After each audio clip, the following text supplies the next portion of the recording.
നമസ്കാരം. മലയാളി വാർത്തയിലേക്ക് സ്വാഗതം. ഇന്ത്യ പ്രതിരോധ മേഖലയിൽ വൻ കുതിച്ചുചാട്ടമാണ് ഉണ്ടാക്കിക്കൊണ്ടിരിക്കുന്നത്. ഇത് ശത്രുക്കൾക്കുള്ള ഒരു താക്കീതാണ്. ആണവ പ്രതിരോധ രംഗത്ത് ഇന്ത്യയുടെ കരുത്ത് വെളിവാക്കുന്ന രണ്ടാമത്തെ ആണവോർജ ബാലിസ്റ്റിക് മിസൈൽ അന്തർവാഹിനി INS അരികാന്ത് കഴിഞ്ഞ ദിവസമാണ് നാവികസേനയുടെ ഭാഗമായത്. ഇന്ത്യ തദ്ദേശീയമായി വികസിപ്പിച്ച അന്തർവാഹിനി സാങ്കേതികതയിൽ മുൻഗാമിയായ INS അരിഹന്തിനെ കവച്ചുവെക്കുന്നതാണ്. ഇന്ത്യയുടെ ആദ്യ തദ്ദേശീയ ആണവ അന്തർവാഹിനിയായ INS അരിഹന്ത് 2016 കമ്മീഷൻ ചെയ്തത്.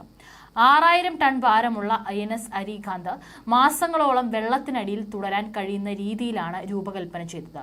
ഇതുമാത്രമല്ല, ഒരുപാട് പ്രത്യേകതകളാണ് ഇതിനുള്ളത്. 112 മീറ്ററോളം നീളമാണ് അന്തർവാഹിനിക്കുള്ളത്.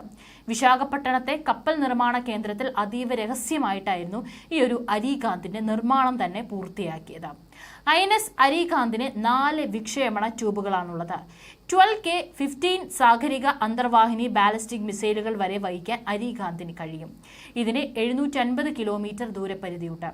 3500 കിലോമീറ്റർ ദൂരപരിധിയുള്ള 4 K4S LBMകളും അരികാന്തിലുണ്ട്.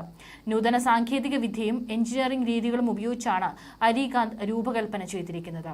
ഉപരിതലത്തിൽ പരമാവധി 12 to 15 നോട്ട് വേഗത, അതായത് മണിക്കൂറിൽ 22 മുതൽ 28 കിലോമീറ്റർ വേഗത കൈവരിക്കാനും വെള്ളത്തിനടിയിൽ 24 നോട്ട്, അതായത് മണിക്കൂറിൽ 44 കിലോമീറ്റർ വരെ കൈവരിക്കാൻ കഴിയുമെന്നാണ് റിപ്പോർട്ട്.